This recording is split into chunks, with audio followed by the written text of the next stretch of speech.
ইলেকশনের সময় যখন ভোট দিতে হয় কি নিয়ে যেতে হয়? একটা ভোটার কার্ড। সেটা হলো আমরা কোন অঞ্চলের নাগরিক। সেই সময় বাবা যদি নিয়ে যায়, বাবারাও নাগরিক, আর মায়েরা নিয়ে গেলে মায়েরাও নাগরিক। তাহলে আমরা সবাই নাগরিক, অর্থাৎ নারী জাতি, তাই তো? তাহলে পুরুষকে আমার বহু সুন্দর, আর কেউ নেই। যার জন্যে দেখবেন এই যে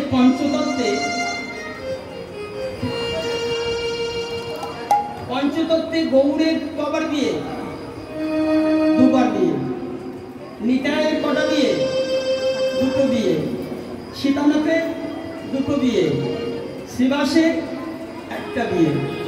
আর গদাধর বিয়ে করেনি। গদাধর বিয়ে করেছেন কাকে? একমাত্র গৌরকে। গৌরকে প্রতিরূপে মনের প্রাণে ভালোবেসেছেন, প্রতিরূপেই তাকে বরণ করেছেন। সেই জন্য রাশি যখন নৃত্য হয় দেখবেন আমার গদাধর নাচে গো প্রাণ গৌরের বামে দাঁড়িয়ে। আখড়ে বললেন মাতা রাধার ভাব ধারণ করে। রাধারানী যেমন প্রাণ গোবিন্দের বামে দাঁড়াতেন, ঠিক তেমনি গৌরের বামে গদাধর দাঁড়াতেন। তাই নাগরিক অর্থাৎ নারী জাতি। কিন্তু ভক্তি রাজ্যে এই যে প্রাকৃত জগতে দুটি নারী একত্রিত হয়ে কথা বলে দেখবেন। ওই দেখো এই যে মা হেসে হেসে কথা বলছে। হ্যাঁ, তাহলে এই সমস্ত প্রাকৃত জগতে আমরা একে অপরের সাথে কিসের কথা বলি? ও মা জননী, কিসের কথা বল? বাড়ির কাজকর্মের কথা, টাকা পয়সার কথা, গহনা গাটির কথা, লেখাপড়ার কথা, আর কি কথা? রান্না বান্নার কথা। হ্যাঁ, আর একটা কথা, সেটা হলো পরনিন্দা পরচর্চা। এই কথা যেখানে আরম্ভ হবে, দু মাথায় আরম্ভ হবে, সঙ্গে সঙ্গে চার মাথা হবে। তারপর যে পদ মাথা হবে তার কোনো সীমা নেই। আর এই কথা শোনার যে আসক্তি, এই ঠাকুর কি বলি না, কি হলো শেষে কি হল বল? এই যে শোনার যে বাসনা, আসক্তি, এই আসক্তি কিন্তু কৃষ্ণর কথা শুনতে আসক্তি নাই। জয়। তাই বললেন প্রাকৃত জগতের বিবিধ কথা, কিন্তু ভক্তি রাজ্যে যে নাগরিক দুইজন বসেছেন তিনি কি নিয়ে কথা বলছেন? আমার গৌরাঙ্গের রূপের কথা বলছেন। তা যিনি এই যে ভাগ্যবতী নদী নাগরিক, নাগরিক কাদের বলে? মহাজন বললেন ভক্তি রাজ্যের নাগরিক তাদেরই বলে। আমি বলি তারাই তো নাগরিক, তারাই তো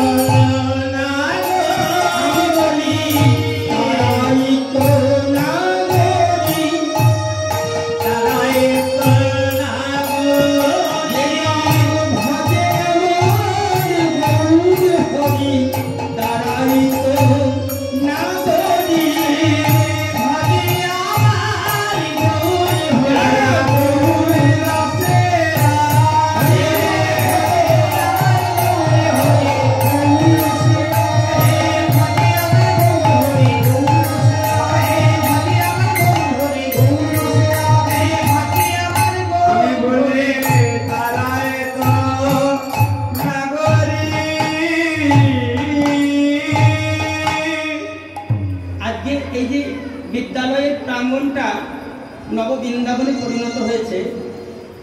এই নববৃন্দাবন কি না? প্রেমের বন্যা। এখন প্রেমের বন্যা হয়েছে, কারণ ভক্তের সমুদ্রে, সেই সমুদ্রের প্রেমের বন্যা। ওমা মায়েরা, সমুদ্র দেখেছো?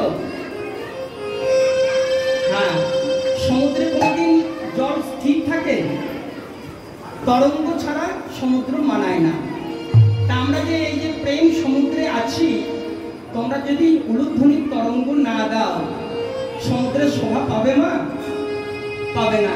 প্রেম সে এবার উলুধ্বনি নিতাই গৌর হরি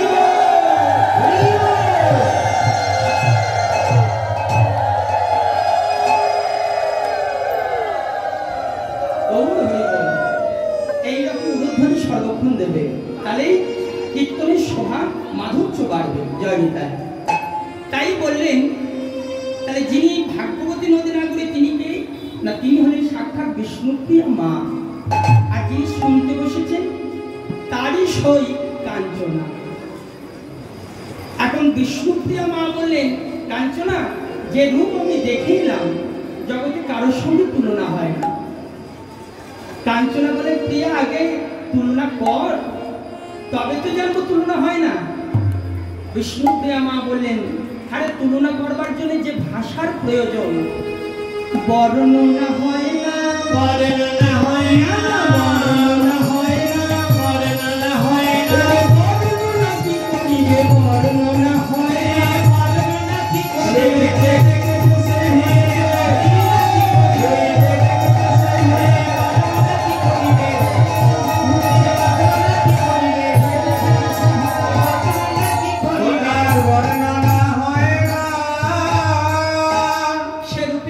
বর্ণনা হয় না। কাঞ্চনা বললেন, শোন প্রিয়া, তুই আর আমি এক পাঠশালায় পড়াশোনা করে বড় হয়েছি, আমি আগে তুলনা করে দেখি হয় কি না। বলে, কার সঙ্গে তুলনা করবি? বলে, কেন? দামিনী নাও।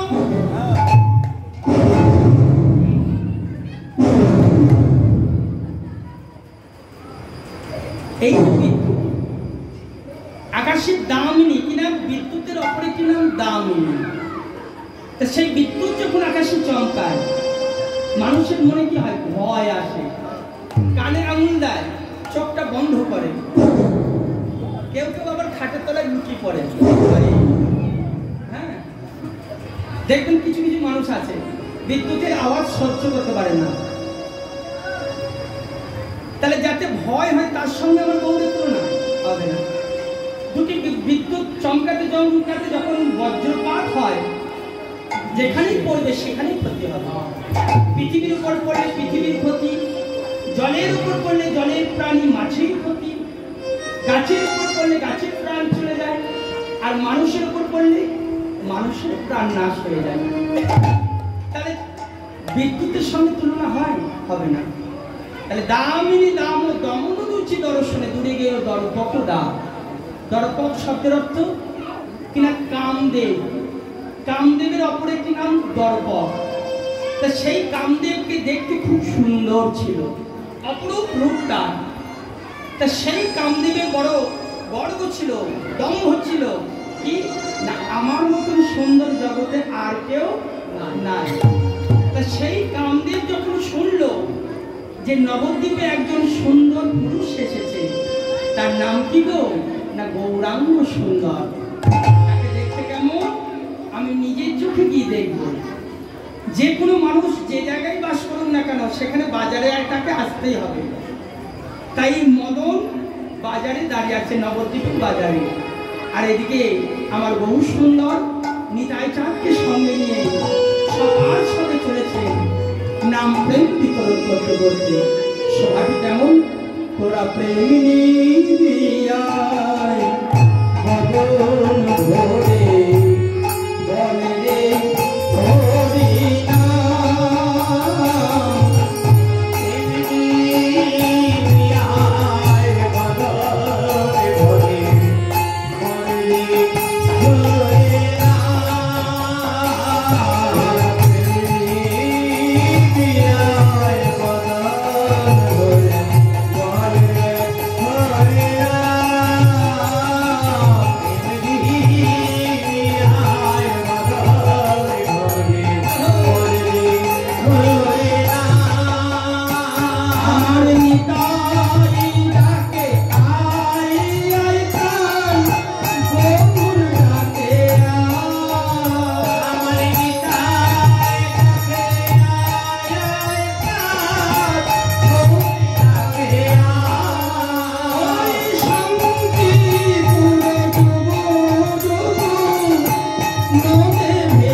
মদন দূর থেকে গৌরকে দর্শন করে একবার নিজেকে দেখছেন আর গৌরকে দেখছেন, আর মনে মনে ভাবছেন, হায় হায়, আমি এতদিন অহংকার করলাম, দম্ভ করলাম, গর্ব করলাম, আমি সুন্দর। আহা, আমি কিসের সুন্দর গো? আমার থেকে অধিক সুন্দর আমার গৌর সুন্দর। তাই সেই গৌরের রূপে যখন তার দম্ভ চূর্ণ হয়ে গেল, তখন কি করলেন? গৌরের পদাঙ্কিত ভূমিতে মদন গড়াগড়ি যাচ্ছে, আর মহাজন দর্শন করে বললেন, দেখো দেখো, মদন পড়ে পড়ে কাঁদে, পড়ে পড়ে কাঁদে, পড়ে পড়ে কাঁদে, পড়ে পড়ে কাঁদে, আমার দম্ভ গেল বলে, পড়ে পড়ে কাঁদে, আমার দম্ভ গেল বলে।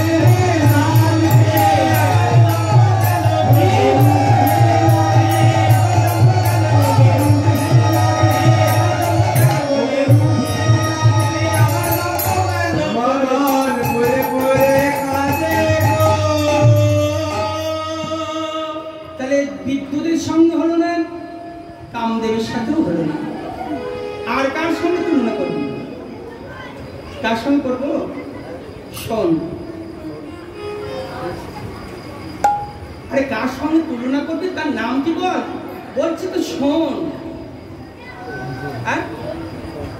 আমি আর কি শুনবো? আরে যার সঙ্গে তুলনা করবো তার নাম কি হলো? শোন।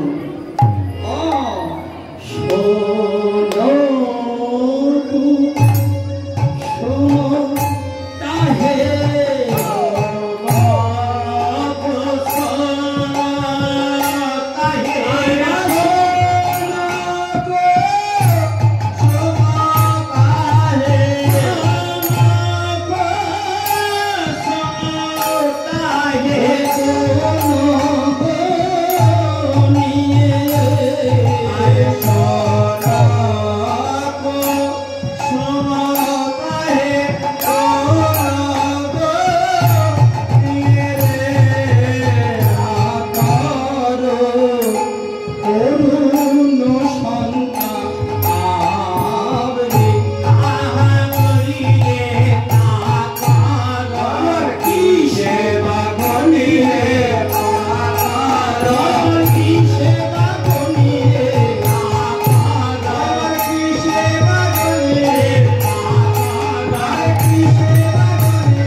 তার সোনার মতন বর্ণ, কিন্তু কোনো দেব সেবায় লাগে না। যে দেব সেবায় লাগে না সে তো মূল্যহীন, তার কোনো মূল্য নেই। দেখবেন জগতে বহু রকম ফুল ফোটে, সবার জন্ম কিন্তু সার্থক হয় না। অধিক ফুল গাছে ফোটে, আবার গাছের গোড়াতেই ধরে পড়ে। কিছু কিছু ফুল মানুষ চাষ করেও ফোটায়, সেই ফুল বাজারে নিয়ে গিয়ে বিক্রি হয়, মানুষ কেনে। কি জন্যে? বিবাহ বাসর সাজাবার জন্য, জন্মদিনে সাজাবার জন্য, তাই না? আবার কেউ কেউ মৃতদেহ, যার কোনো মূল্য নাই, সেই মৃত্যুদেহকে সাজাবার জন্য ভালো করে রজনীগন্ধা ইত্যাদি দামি দামি ফুল দিয়ে সাজায়। সেখানে কি ফুলের কোনো জন্ম সার্থকতা হয়? হয় না। আবার কিছু কিছু ফুল মানুষ কিনে নিয়ে যায় কোথায়? না পতিতালয়, যায় না? তাহলে সেখানে ফুলের জন্ম ধন্য হলো? হলো না। জন্ম ধন্য হয় কখন?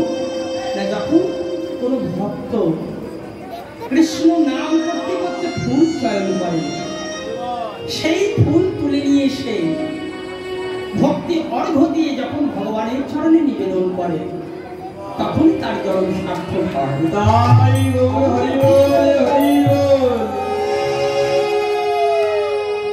তাই সেই সোম ফুলের সঙ্গে তুলনা হলো না। প্রাতর অরুণ সন্তান, অরুণ অর্থাৎ সূর্যদেব, এই সূর্যদেব তার সঙ্গে তুলনা হয় না। কেন? কারণ দেখুন, সূর্য পূর্ব আকাশে উদয় হওয়ার পর পশ্চিম আকাশে অস্ত যায়। উদয় হয়ে অস্ত যাওয়ার সময় মানুষের দুটি উপকার হয় আর একটি অপকার হয়। তাহলে উপকারটা কি? উপকার হলো এই দেখুন, রাত্রিবেলা হয়েছে তো কত লাইট জ্বলছে, জ্বলছে না? এখানে জ্বলছে এবং আমাদের প্রত্যেকের বাড়িতে জ্বলছে। এখন আর হেরিটেল বা লণ্ঠন, কুপি ইত্যাদি যা কিছু আর জ্বলে না, কেউ জ্বালায় না। সে হয়তো কোটিতে গুটি জ্বালালেও কোটিতে গুটি। তা এই যে রাত্রিবেলায় লাইট জ্বালানোর জন্য প্রতি মাসে আমাদের কি দিতে হয়? বিল দিতে হয়, তাই তো বাবা? ভুল বললাম? আচ্ছা, প্রত্যেককে দিতে হয়। কিন্তু দিনের বেলায় সূর্য দেবতা যে আমাদের আলো দান করছে, আমরা তাকে ক টাকা দিই? ও মায়েরা, তোমরা দাও সূর্যদেবকে কোনো টাকা দাও, বিল দাও? দাও না। তাহলে যার কাছে কিছু পাওয়া হয় তাকে রিটার্ন কিছু যদি না দেওয়া হয়, তার কাছে কি হয়? মানুষ ঋণী হয়ে যায়। তাহলে এটা আমাদের প্রথম উপকার। আর দ্বিতীয়, সূর্যের তাপ আছে বলে পর্বতের গায়ে যে বরফ, সে গলে জল হয়ে নদী হয়ে প্রবাহিত হয়, তবেই আমরা জল পাই। সূর্যের যদি তাপ না থাকতো, সমস্ত জল বরফ হয়ে যেত, পানীয় জল আমরা পেতাম না। তাহলে দ্বিতীয় উপকার হলো এটা। আর অপকার, সূর্য পূর্ব আকাশে উদয় হওয়ার পর পশ্চিম আকাশে যেমন অস্ত গেল, মানুষের যে পরমায়ু, একটি করে পরমায়ু সে নিয়ে চলে যায়, তাকে আমরা কোনোদিন ফিরে পাবো না, আর কোনোদিন পাবো না। তাই এটা হলো আমাদের অপকার। আরো একটা কথা বলি, সূর্যের যে তাপ, সেই তাপ যদি একটু প্রখর হয়, একটু বেশি বৃদ্ধি পায়, পৃথিবীকে পুড়িয়ে ছাই করে দেবে। আর আমার গৌরাঙ্গের রূপের কিরণ যদি কারো ভাগ্যাকাশে স্পর্শ করে, ভাগ্যাকাশে স্পর্শ করে, তাতে পোড়ায় না গো। তার কি হয় জানো? ও তার ভিতর বাহির শীতল হয়ে গো,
শীতল হয়ে যায়, পোড়ায় না।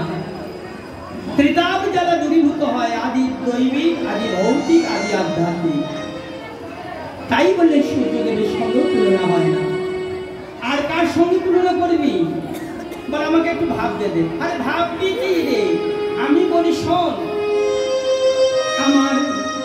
আমার গোরা রূপে যাই বলি হারি হারি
দেখবেন কোন মানুষ তার সামর্থ্যের অধিক যখন কর্ম করে দেখায়, মানুষ বলে না বলে হারিয়ে যায়।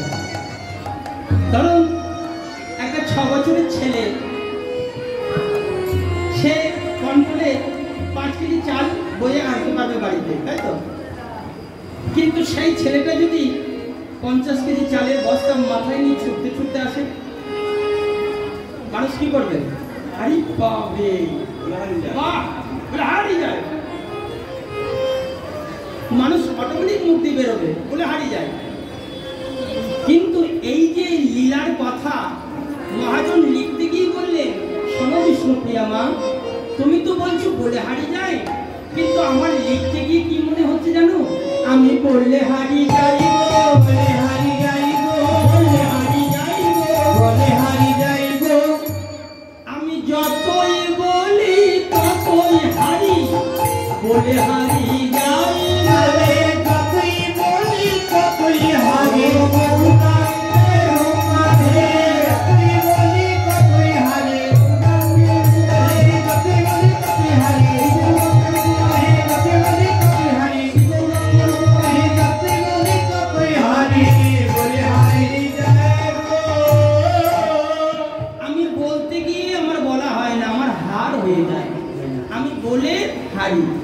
বলে বলতে গিয়ে আমি হেরে যাই।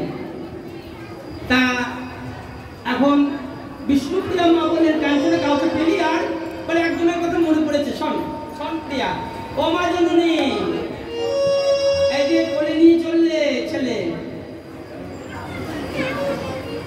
এদিকে তাকাও। হ্যাঁ, তোমাকে বলছি, দেখবেন কোনো মায়ের যখন ফুটফুটে সন্তান হয়, আর সেই সন্তান যখন পূর্ণিমা রাত্রিতে কাঁদে, মা তখন কি করে? তাকে সান্ত্বনা দেওয়ার জন্য কি বলে? চাঁদ দেখায়। চাঁদ দেখিয়ে বলে, আয় চাঁদ, আয় চাঁদ, আমার চাঁদের কপালে টি দিয়ে যা। তোমরা বলো নাকি? হ্যাঁ হ্যাঁ। তা প্রাচীনকালের এই কথা, তা যদি চাঁদের সঙ্গে তুলনা করি, বলে চাঁদের সঙ্গে হবে না। কেন রে হবে না কেন? চাঁদের কি আছে?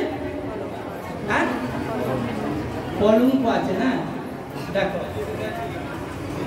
মায়েরা আগে থেকেই বলে দিয়েছে, হ্যাঁ, চাঁদের যে কলঙ্ক আছে, কলঙ্ক আছে, তার অমাবস্যায় আছে, পূর্ণিমায় আছে, অমাবস্যায় আছে, পূর্ণিমায় আছে, লয় আছে, হয় আছে, লয় আছে, নিশি আছে, দিশি আছে, আর নিশি আছে, দিশি আছে। আর আমি যে গৌরাঙ্গ চাঁদকে দেখে এলাম, ও তার ক্ষয় নাই, লয় নাই, হয় নাই, লয় নাই, লয় নাই, হয় নাই, লয় নাই। কলঙ্ক পূর্ণ শশী, ক্ষয় নাই, লয় নাই।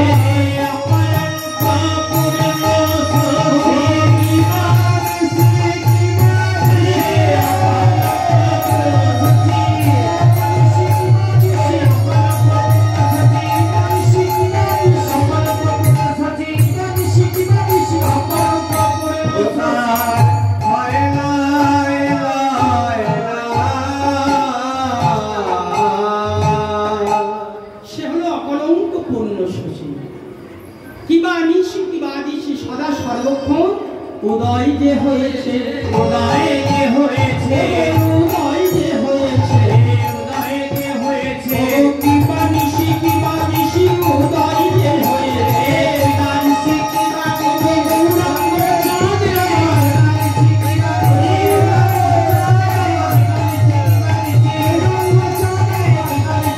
দিশি, গৌরাঙ্গ চাঁদ সদাই উদয় যে হয়েছে।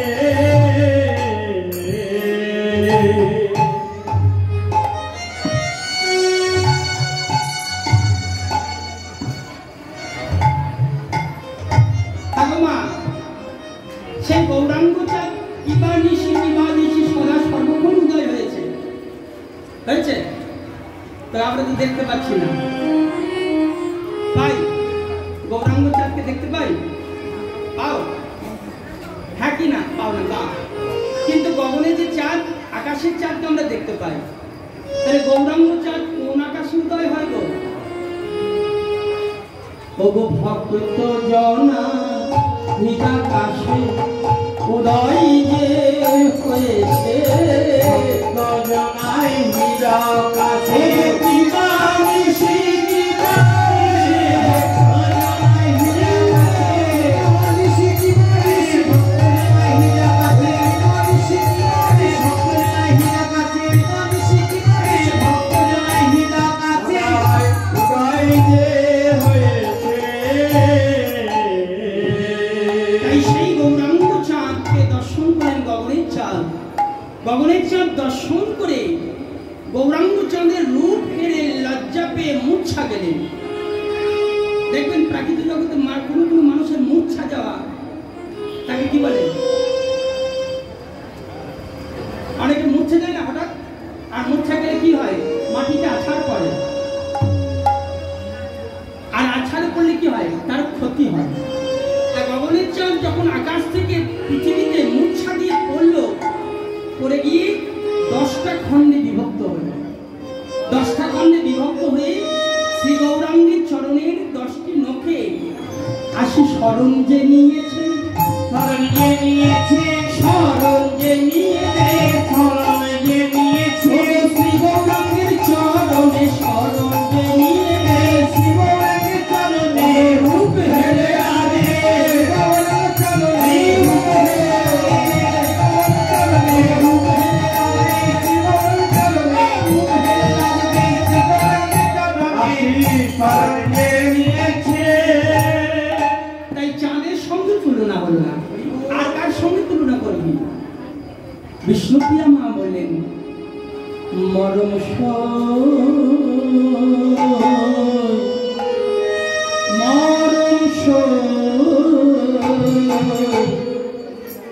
দেখিল গৌরাঙ্গ চাঁদে, দেখিয়া গৌরাঙ্গ চাঁদে,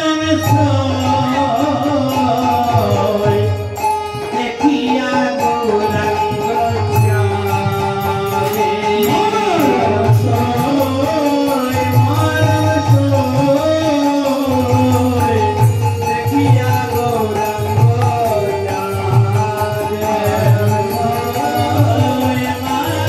চাঁদে, দেখিয়া গৌরাঙ্গ চাঁদে, আকুলি ব্যাকুলি হইয়া পাগলি, বলি দেখলি হইলাম পাগলি, কুপিরিতি ফাঁদে, হইল পেরেতে ফাঁদে, মরণ সয়,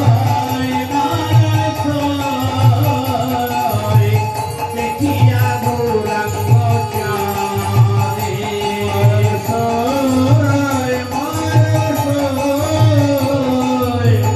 দেখিয়া গৌরাঙ্গ চাঁদে। সন্তানচনা, আমার গৌর যদি গৌর বর্ণ না হতো, যদি কালো হতো, আমি কি করতাম? বলিস কম, আমার গৌর যদি হতো কালো, আমার গৌর যদি হইত কালো, গৌর যদি হইত কালো, আমি অঞ্জন করিয়া আমি নয়নে পড়তাম, স্বভাবে হইত ভালো, আমার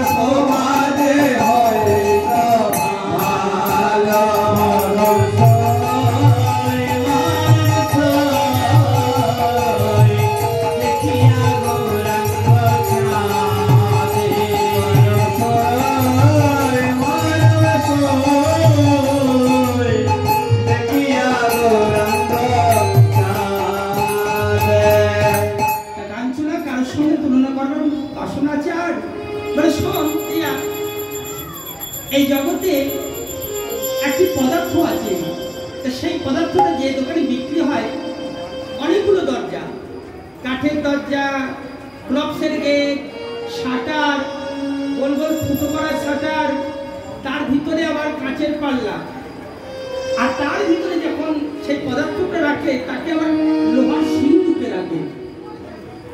পদার্থটার নাম কি গোমা? হ্যাঁ জানো? কানে শুনবো? হ্যাঁ হ্যাঁ। আবার এই দোকানের আর একটা বৈশিষ্ট্য আছে, অন্যান্য দোকান সকালবেলায় খুলে দোকানদার কি করে, ঘর ঝাঁট দিয়ে ধুলো ফেলে দেয়, কিন্তু এই দোকানদার ঝনকার থেকে দোকানের ধুলো এক জায়গায় জড়ো করে, বছরের শেষে সেই ধুলোটাও আবার বিক্রি হয়। তাহলে দোকানটা হলো সোনার দোকান, যার মূল্য আছে, তার রক্ষণাবেক্ষণ আছে, হ্যাঁ, তার আদর আছে। তা সেই সোনার সঙ্গে যদি তুলনা করি বলে হবে না। সোনা যখন মাটি থেকে তোলে, সেই কাঁচা সোনা দিয়ে গহনা হয় না, কারিগর করে কি না, সোনাকে পোড়ায়, অ্যাসিড জল দিয়ে পোড়ায়, পোড়ালেই সোনার উজ্জ্বল ক্ষমতা বৃদ্ধি পায়, আর যতবার পোড়ানো হবে তাকে তত বান বলা হয়। তা সেই সোনাকে লক্ষ্যবার পোড়ানোর পর তার যে উজ্জ্বল ক্ষমতা বৃদ্ধি পেয়েছে, সেই সোনা আমার গৌরাঙ্গ কাঁচা সোনাকে দর্শন করেছে, দর্শন করে বলছে, রে জগৎজিৎ, তোমরা আমাকে পাওয়ার লালসায় একে অপরের সঙ্গে ঝগড়া করো, মারামারি করো, চুরি করো, ডাকাতি করো, করতে যদি না পারো ছুরি দিয়ে খুন করো, প্রাণে বধ করতেও তোমাদের দ্বিধা হয় না, কিন্তু তোমরা যদি একবারে আমার গৌরাঙ্গ কাঁচা সোনাকে দর্শন করো, কাঁচা সোনাকে দর্শন করো, নয়ন ভরে যদি গৌরকে একবার কেউ দর্শন করে, তাহলে কেউ লবে না, লবে না, লবে না, লবে, লবে না, লবে না, লবে না, লবে, আদর করে যতন আমায় কেউ লবে না, লবে না, আদর করে যতন করে হেরবে গৌর কাঁচা সোনা,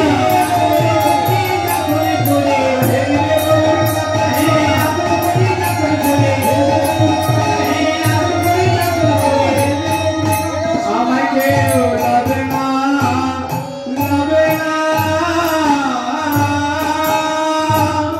তাই মহাজন বললেন, সুবর্ণ বরণ হেরি নিজ কুবরণ, মানি আপন মনস্তাপ, নিজ তনু যারি ভসম সম করাইতে কৈঠল অনল সন্তাপ। কার সঙ্গে তুলনা হলো? কার সঙ্গে তুলনা হলো না। মহাজন বললেন, আমি একজনের সাথে তুলনা করতে পারি। কে?